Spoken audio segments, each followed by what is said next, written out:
جب بھی میں آسمان کی طرف دیکھتا ہوں تو آخر یہ سوچ میرے ذہن میں آتی ہے کہ ہماری کائنات کا مستقبل کیا ہوگا۔ کیا ہماری کائنات ہمیشہ کے لیے سرد اور خاموش خلا میں پھیلتی رہے گی، یا اس عظیم داستان کی کوئی آخری ڈرامائی منظر ابھی باقی ہے؟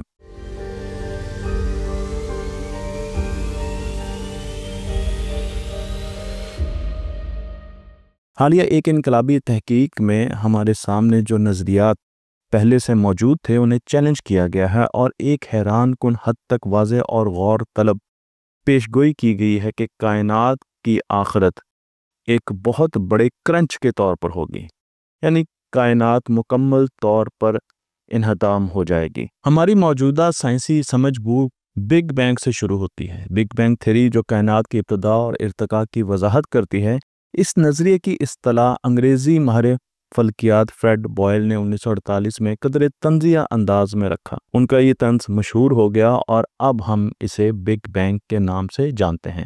اس خیال کی بنیاد 1920 کی دہائی میں بیلجیم کے ایک پادری اور ماہر طبیعیات جارج لومائر نے رکھی، جنہوں نے یہ نظریہ پیش کیا کہ کائنات ایک ابتدائی ایٹم سے شروع ہوئی ہے۔ اس نظریے کے حق میں سب سے اہم مشاہدہ 1929 میں ایک اور سائنسدان اور ایسٹرونومر ایڈون ہبل نے دریافت کیا کہ تمام کہکشائیں ایک دوسرے سے دور جا رہی ہیں، اور جتنی دور وہ ہیں اتنی تیزی سے ہم سے دور جا رہی ہیں۔ اس دریافت نے اس بات کو یقینی بنا دیا کہ کائنات بھی پھیل رہی ہے۔ اس مشاہدے نے ایک بڑے سوال کو جنم دیا کہ کیا یہ وسعت ہمیشہ جاری رہے گی؟ 20ویں صدی کے بیشتر حصے میں دو بنیادی نظریات، سائنسی نظریات دنیا پر غالب رہے۔ دونوں نظریات کائنات کی ابتدائی پھیلاؤ اور کشش ثقل کے باہمی تعامل سے پیدا ہوئے تھے۔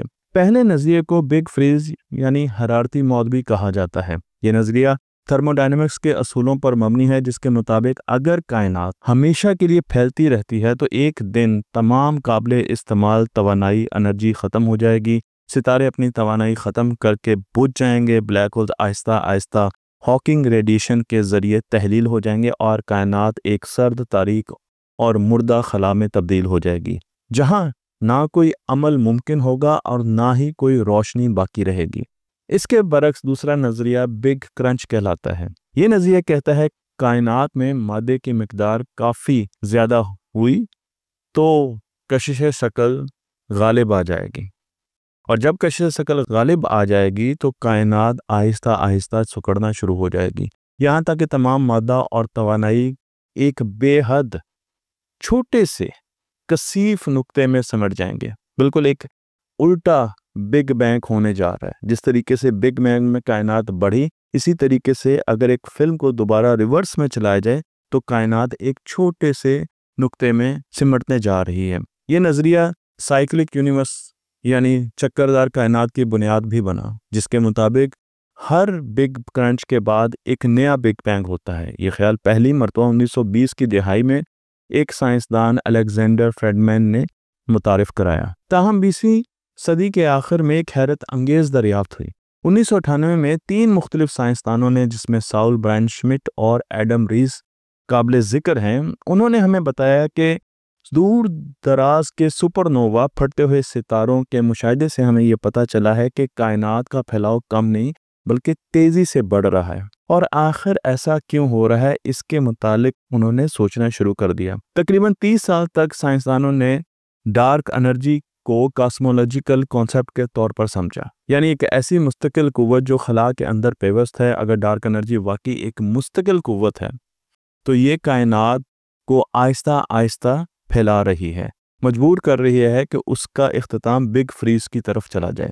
ایسے نظریے سے ایک اور انتہا پسند امکان بھی سامنے آیا، بگ رپ۔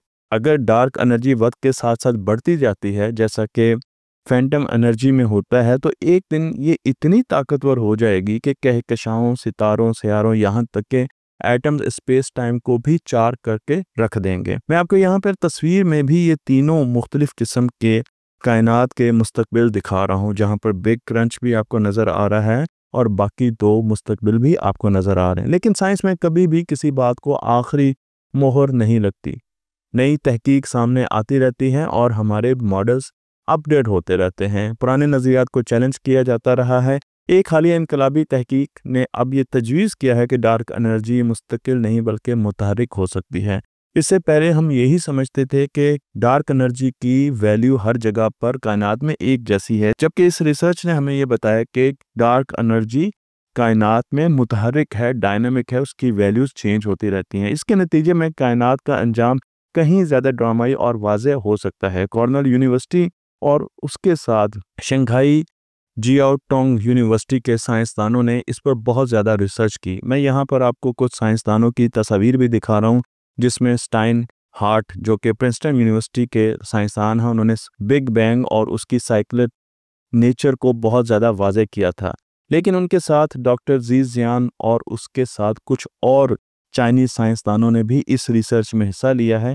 انہوں نے جو ڈیٹا اکٹھا کیا ہے وہ ڈارک انرجی سروے سے اکٹھا کیا ہے اور ڈارک انرجی اسپیکٹروسکوپک انسٹرومنٹ DESI جیسے بڑے منصوبوں سے ڈیٹا حاصل کیا گیا ہے، اس کو اینالائز کیا گیا ہے، اور ان کے مطابق ہماری کائنات کا انجام ایک بگ کرنچ کے طور پہ، یعنی کائنات واپس سکڑے گی۔ جس طریقے سے کائنات پھیل رہی ہے اسی طریقے سے واپس سکڑے گی۔ ان کا یہ کہنا ہے کہ ہماری کائنات کی عمر تقریباً 33.3 بلین سال ہے۔ 33.3 بلین سال میں تقریباً 13.7 بلین سال ہم گزار چکے ہیں، تو باقی جو عمر کائنات کی رہتی ہے، جس کے حساب سے ابھی 20 ارب سال باقی ہیں، اس میں کائنات پھیلے گی بھی اور پھر سکڑ کر ایک ذرے میں مکید ہو جائے گی۔ یہ محض معمولی تصحیح نہیں ہے بلکہ ایک بنیادی تبدیلی ہے جس میں بگ کرنچ کو ایک نئی سائنسی زاویے سے دیکھا گیا ہے۔ اس نظریے کی بنیادی ستون ڈارک انرجی ہے۔ ڈارک انرجی کی بھی نئی تشریح آ گئی ہے، جسے میں نے آپ کو بتایا کہ پہلے ہم ڈارک انرجی کو اسٹیٹک سمجھتے تھے، لیکن اب بتایا گیا ہے کہ اس ماڈل میں ایک مفروضی پارٹیکل جسے ایکزیون کہا جاتا ہے بہت زیادہ اہم ہے۔ ایک انتہائی ہلکا ذرہ جو پوری کائنات میں پھیلا ہوا ہے، اور کہا جاتا ہے کہ ڈارک انرجی کا سورس یہی پارٹیکل ہے۔ میں آپ کو یہ بھی بتاتا چلوں کہ یہ بھی تصور کیا گیا ہے کہ ایکسیون ایک فیلڈ کو شکل دیتا ہے جو کہ کائنات میں موجود ہے، اور جیسے جیسے کائنات پھیلتی جا رہی ہے یہ فیلڈ ہلتا ہے، بدلتا ہے، ارتعاش کرتا ہے، وائبریٹ کرتا ہے اور توانائی کے مقدار میں تبدیلی کرتا ہے۔ آپ یہ تصویر دیکھ سکتے ہیں جس میں آپ میں کو اس فیلڈ کی چینج ہوتے ہوئے مختلف کنڈیشنز دکھائی گئی ہیں۔ اس کے ساتھ ساتھ سائنسدانوں نے ایک اور عنصر کو بھی شامل کیا۔ ایکزیون کے ساتھ منفی کاسمولوجیکل کانسٹنٹ کو بھی ان ایکویشنز میں شامل کیا گیا۔ کائنات کو ایک ربر بینڈ کے طرح تصور کیا گیا جسے شروع میں کھینچا جاتا ہے، لیکن جب اسے چھوڑا جاتا ہے تو وہ واپس بڑی تیزی سے اپنی اصلی شکل کی طرف آتا ہے۔ بالکل اسی طریقے سے سائنسدانوں نے اس ماڈل کو بھی پیش کیا جو کہ شروع میں پھیلتا جائے گا۔ ایک تخمینے کے مطابق 7 ارب سال تک یہ ماڈل مسلسل مستقبل میں پھیلتا جائے گا، اور آج جتنی یونیورس کا سائز ہے اس سے 69% یہ سائز زیادہ ہوگا۔ تو تقریباً 20 ارب سال، 13.7 ارب سال اس وقت ہم گزار چکے ہیں، اور 7 ارب سال یہ اور پھیلے گا۔ 20 ارب سال کائنات کی زندگی کے بعد یہی ماڈل کہتا ہے کہ کائنات سکڑنا شروع ہو جائے گی، کیونکہ اس میں کاسمولوجیکل کانسٹنٹ غالب آ جائیں گے، اور جب یہ کائنات سکڑنا شروع ہو جائے گی تو ستارے آپس میں ضم ہونا شروع ہو جائیں گے، درجہ حرارت بڑھنا شروع ہو جائیں گے، ناقابل یقین حد تک درجہ حرارت بڑھیں گے، گلیکسیز ختم ہو جائیں گی، اور آخر کار مادہ اور توانائی ایک بہت چھوٹے سے کثیف مرکز میں سمٹ جائیں گے جسے ہم بگ کرنچ کہتے ہیں۔ میں آپ کو یہاں پر تصاویر میں بھی بگ کرنچ کی شکل دکھا رہا ہوں۔ یہ پیشن گوئی فی الحال تو ایک نظریہ ہے، ایک مفروضہ ہے جو پرکھنے کے قابل ہے۔ سائنسدان خود بھی تسلیم کرتے ہیں کہ ان کے ماڈل میں بہت سی غیر یقینی موجود ہے، خاص طور پر جب ہم ارب سالوں کی دوری پر اور کائنات کے پیمانے پر بات کرتے ہیں تو بہت بڑے سکیل پر ابھی بھی ان کے تحفظات ہیں۔ لیکن جو ڈیٹا ہمارے سامنے رکھا گیا ہے اس میں بہت سی نئی چیزیں بھی سامنے رکھی گئی ہیں۔ ڈیٹا اسپیس ٹیکنالوجی سے اور مشن سے لیا گیا جس میں یوکلڈ اسپیس ٹیلیسکوپ کا بھی ذکر اہم ہے۔ اس کے ساتھ ساتھ ویرا کیو سی روبن آبزرویٹری سے بھی بہت سا ڈیٹا لیا گیا ہے اور ڈارک انرجی کی فطرت کو بھی میئر کیا گیا ہے۔ اب جو لوگ پاکستان یا دنیا کے مختلف حصوں سے تعلق رکھتے ہیں انہیں فوراً گھبرانے کی ضرورت نہیں ہے، کیونکہ ڈارک انرجی کے سروے کے مطابق اور اس ڈیٹا کے مطابق 20 ارب سال تک ہماری کائنات پھیلے گی، اور اگر ہم زمین پر زندگی کی عمر دیکھیں تو ہمیں پتہ چلے گا کہ زندگی تو زمین پر ابھی شروع ہوئی ہے۔ 20 ارب سال بعد ہمارا سورج ایک وائٹ ڈوارف سفید بونا سورج بن چکا ہوگا۔